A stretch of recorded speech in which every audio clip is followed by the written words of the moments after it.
What do we think of Tottenham? Shit. What do we think of shit? Tottenham. Thank you.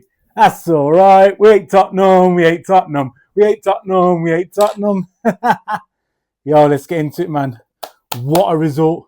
What a big result in the title race. What a big result in Arsenal season. What a massive result in that relegation battle. I cannot wait to get into this one. All the stick I've been getting all week. Oh, you bottled this, you bottled that. Lads, you lot are well and truly going to bottle staying in the Premier League. That relegation battle now is on. And you're so lucky that Forest didn't hold on for that point against Liverpool. You're so lucky they couldn't hold on for that point.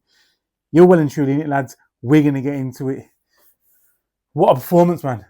What a performance after all that crap that happened midweek with Wolves. After City, they played against Newcastle, 1-0 up, 1-1, came back and made it 2-1, and then went on from there.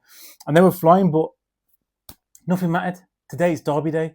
Today it didn't matter about the title race. It didn't matter about their relegation battle. All it matters about is, can Spurs show up and do something against Arsenal? And the answer is no. And it's been no for a very long time. And Spurs fans, you have to accept it. I know it's hard. I know you don't want to, but you have to accept it. You're not on our level. You never have been, and you never will be. It's done. It's over.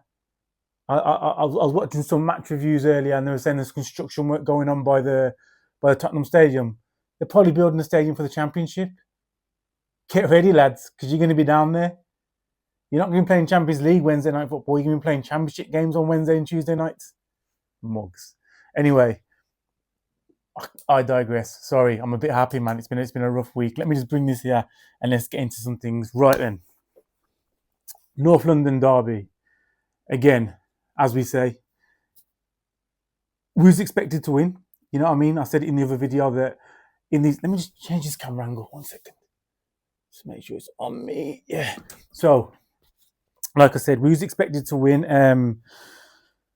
I said in that other video that kind of in these derby games, I know they say form goes out of the window, but in reality, most times the informed team wins. I know how our form had been kind of up and down going into it, but let me just give you some Spurs form. So I've got it here somewhere. Spurs have not won a Premier League game in 2026. They've took 4 points from the possible last 24 points available. If that isn't relegation form, tell me what is. Somebody just tell me what is relegation form if that's not, because all the Spurs fans keep seeming to tell me, oh, we're not in a relegation battle, behave yourself. Lads, I don't know if you can't see through the smoke and mirrors. You're not in a relegation battle. You're in the heart of it. You, Forest and West Ham are battling it out. Who's not going to finish in that last relegation place? And the way you lot play today, that's a derby.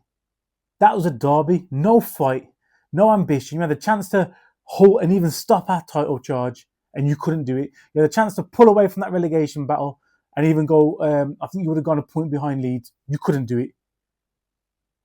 This new gaffer you got in, I don't know who you thought or what you thought he was going to do. They even asked him, are you enjoying your time at the club? He goes, I'm not here to enjoy myself. What kind of response is that? You had Thomas Frank that's drinking out of Arsenal coffee mugs, and now you got this mug.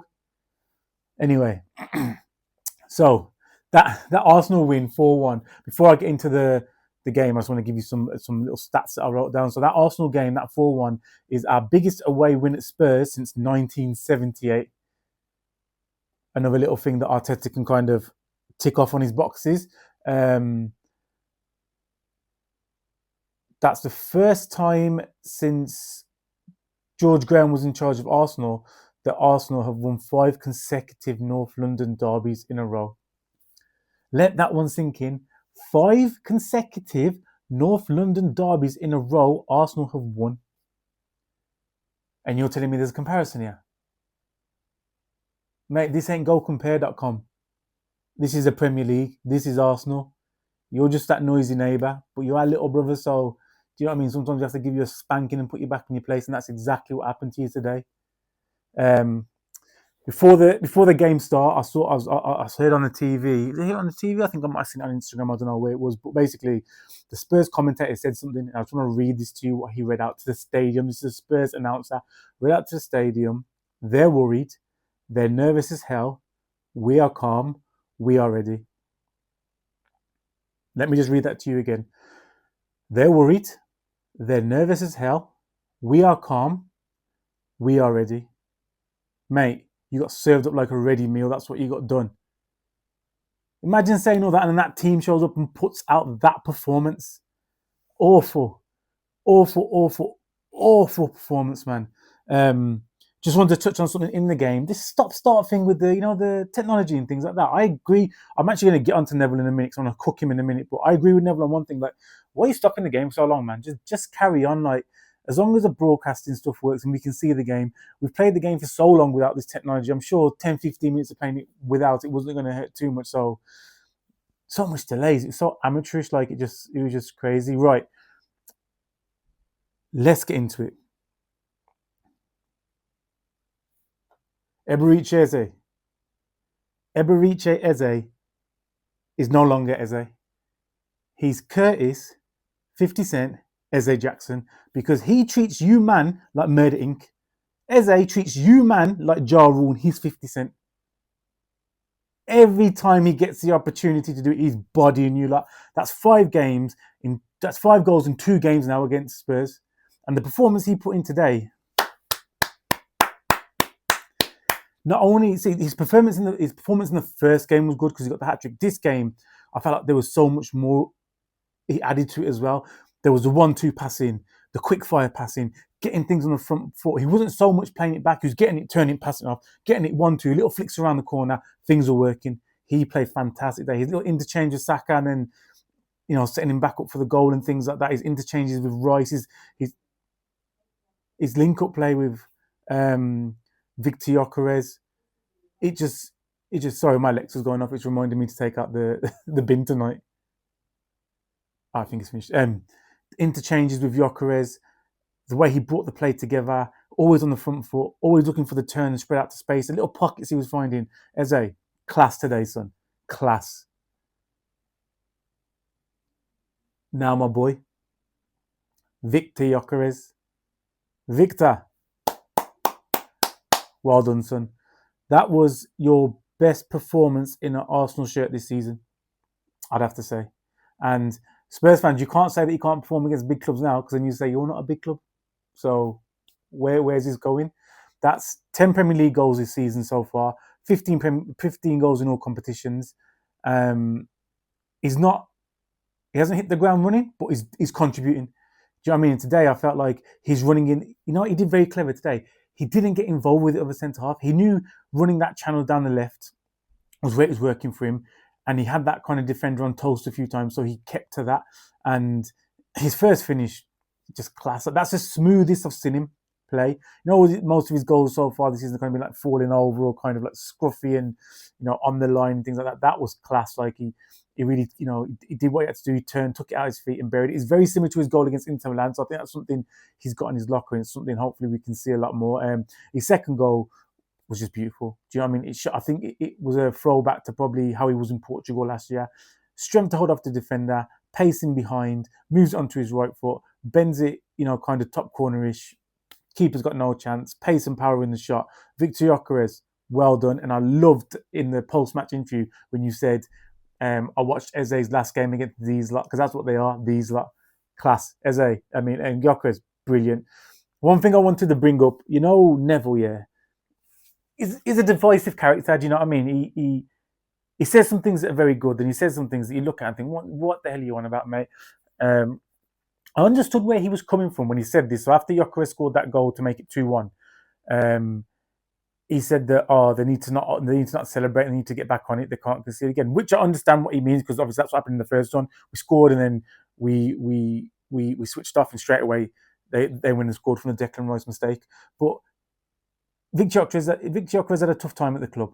He hasn't really been performing. He's just scored a banger in the derby. He's straight after half-time. He's brought it to 2-1 to Arsenal. He's put us back in the ascendancy. Of course, we're going to celebrate. It's a high-pressure game. City are up our arse, they're 2 points behind us. We had to go there and get the win. Everyone's calling us bottlers, and then you're telling them not to celebrate. Like, take a night off, mate. Take a night off. I just wanted to touch on Deckers as well. This is going to be the last thing I touch on, I think. And then, actually, no, I'm not. I'm going to give it some bants after. Deckers, fucking class, son. Yeah?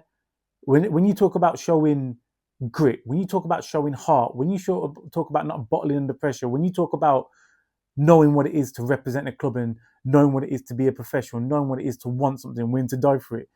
He made that mistake after we'd scored. He held his hands up, took accountability, held his hands up and said, lads, my fault, let's go. And after that, he was unplayable, up and down, box to box, spreading the play, intercepting passes, making tackles, cutting out runs. Phenomenal, absolutely phenomenal. He's the kind of man that you want. I think he epitomised it when he took a corner. The corner got cleared. He's took the corner, and then he's the first man back in the Arsenal half, defending and winning the ball back. Declan Rice, son, you are class. You are class. Those are the kind of performances we're going to need to take us to that Premier League title. Spurs. Okay, I'll be real now. I don't think you're going to go down, yeah? The only reason I don't think you're going to go down is probably because the teams below you at the minute are probably just that much worse than you. But really and honestly, Spurs, you are atrocious. Do you know what I mean? You begged to get Levy out of the club. He's gone. You had Poch and you didn't back him. He's gone. You had Thomas Frankie supposed to bring the stability. He's gone. You sign all these players and think they're going to... You thought you're going to sign Xavi Simons and he's going to come in and be Lionel Messi. He's trash. Dominic Solanke is not a top 6 striker, but you're not a top 6 club. I understand that, but that's where you got aspirations to be. He's not a top striker. He's not that level. He's,